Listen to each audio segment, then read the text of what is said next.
and president of the ONYXCON Foundation. Good groggy voice morning for me. I hope I don't sound too bad. I'm still trying to get over that little cold thing, y'all. For everybody who's a regular here, y'all know what I'm talking about. Cause I've been talking about it for about, I don't know, it's one of them 5-day colds. So 5 days I think I got it Friday of last week. Friday, Saturday, Sunday, and this is Monday. So, 4 days. I don't know. Whatever it is, I'm in it. Trying to get rid of it, trying to put it behind me.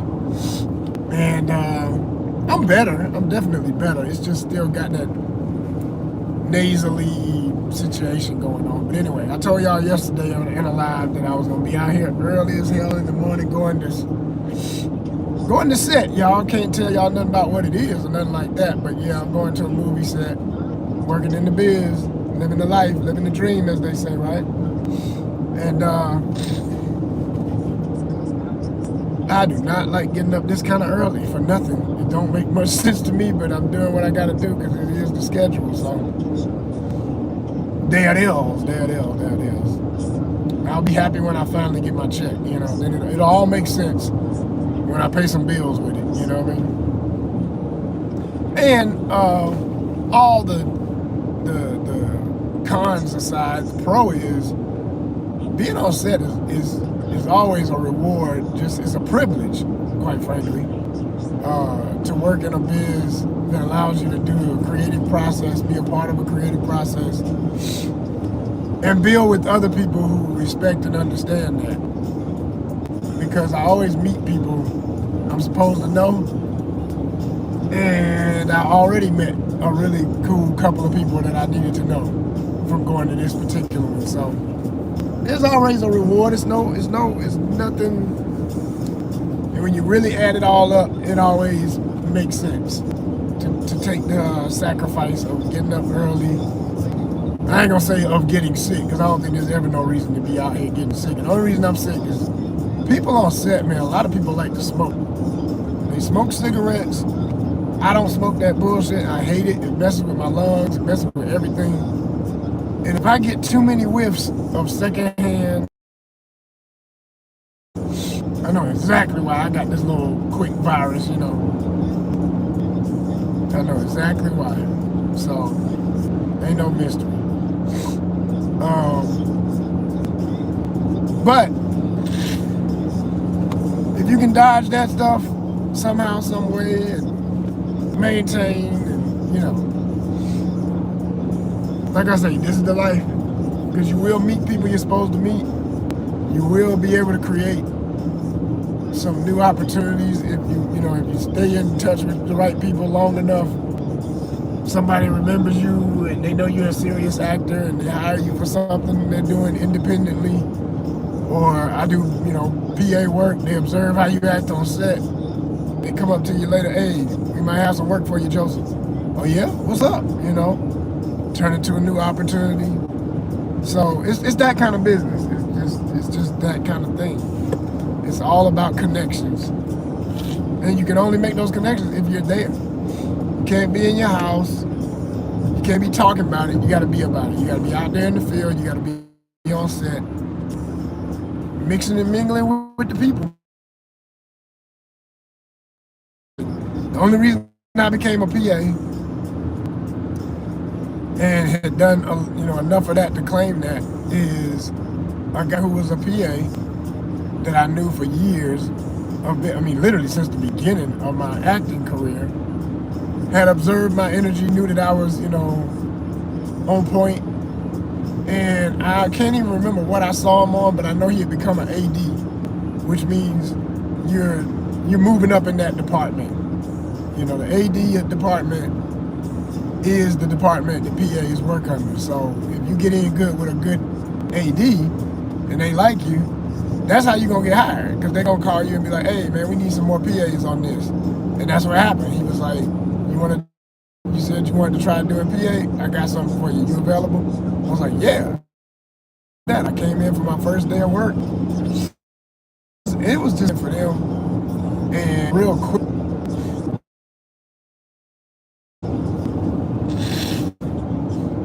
Sorry, y'all. Signal. But anyway, it was a quick day, but I made a relationship that would grow for life, you know? Like, literally, I met, other people in that department, and then he told me, well, we got another show coming up. We can put you on that. And then the damn strike happened. But it was a good thing and a bad thing because, yeah, it changed the industry for the better for everybody who was fighting for their rights. And I was always with that. But it was messing up the work, Wasn't no work. And then when the strike finally ended, the writers, SAG-AFTRA, actor, everybody striking. When that finally ended, I finally got that call and was like, all right, that thing I was telling you about, we still need you. And that was Miss Pat's show. Shout out to Miss Pat, And the rest is history. I was on there for a year. And the next year, last year, it was real thin. It was still work, but it was half the work I gotten used to. Because they had to rotate PAs. They just spread a little money around amongst us, but it wasn't a regular job like I had gotten used to. I was full time the first time around. It was awesome. And yeah, so that was that. And I moved on from that to trying to get back into doing background more often because ain't been no bunch of PA work at all this year. Matter of fact, none. And so I said, well, hell, to get back on set, I gotta go to the same door that put me on set in the first place. Let me go back to background, man. It's like, I'm never too big to I'll take that back. I will get that big if I ever get to the point where I'm like, yo, hey man, I'm more than a seasoned actor. Y'all know me from this show, that show, whatever. At that point, no, I'm not trying to go do PA ever again. It's just like, come on, man. Y'all gotta respect my resume. I need that work to reflect what I really do, not just something else I can do. So, if and when I get that opportunity to be a regular on a show or a huge movie role, yeah, that's gonna be everything. Because then,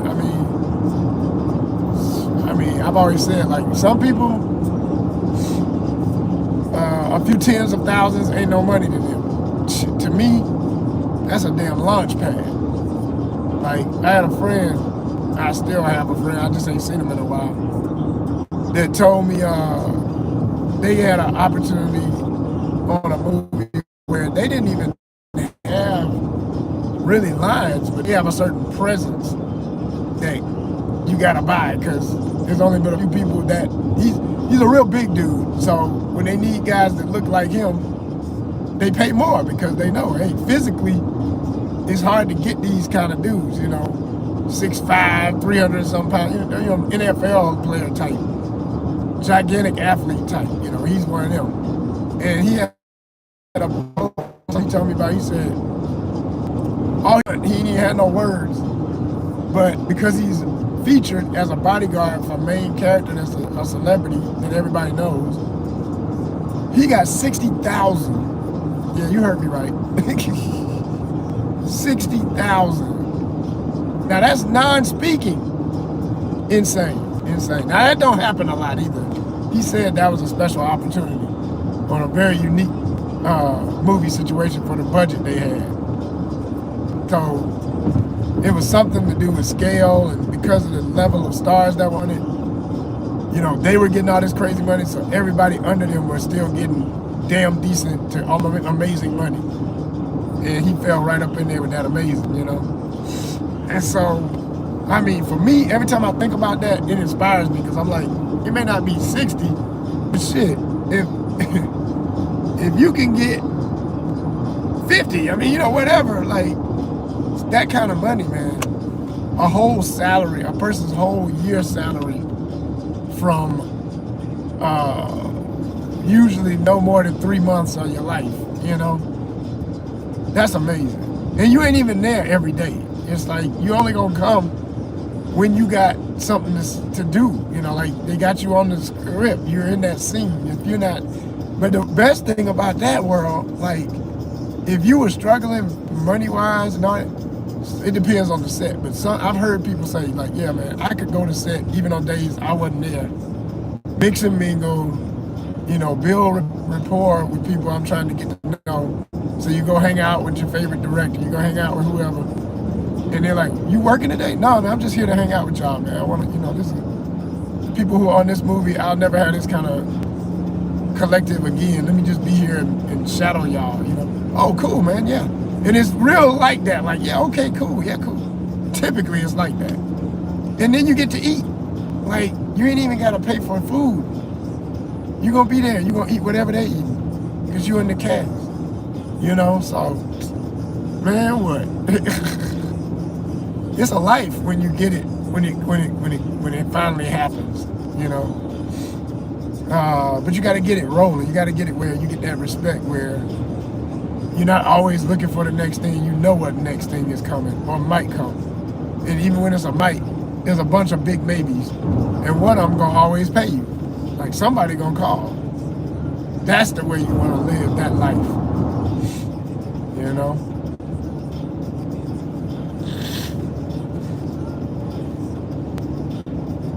That's the way, people. But I'm going to save some of my voice here because I mean, you know, you never know. I mean, I get there today, they're like, that guy is just way too noticeable and handsome and debonair. Let's give him a line, you know? And I don't want to sound like nasally, man, you know what I mean? So I'm going to go ahead and clock out, man. But, yo, live your dreams, y'all. Go for it, whatever it is. And like you see me doing, check in daily, post daily. Make it a routine. This is the dream. ONYXCON.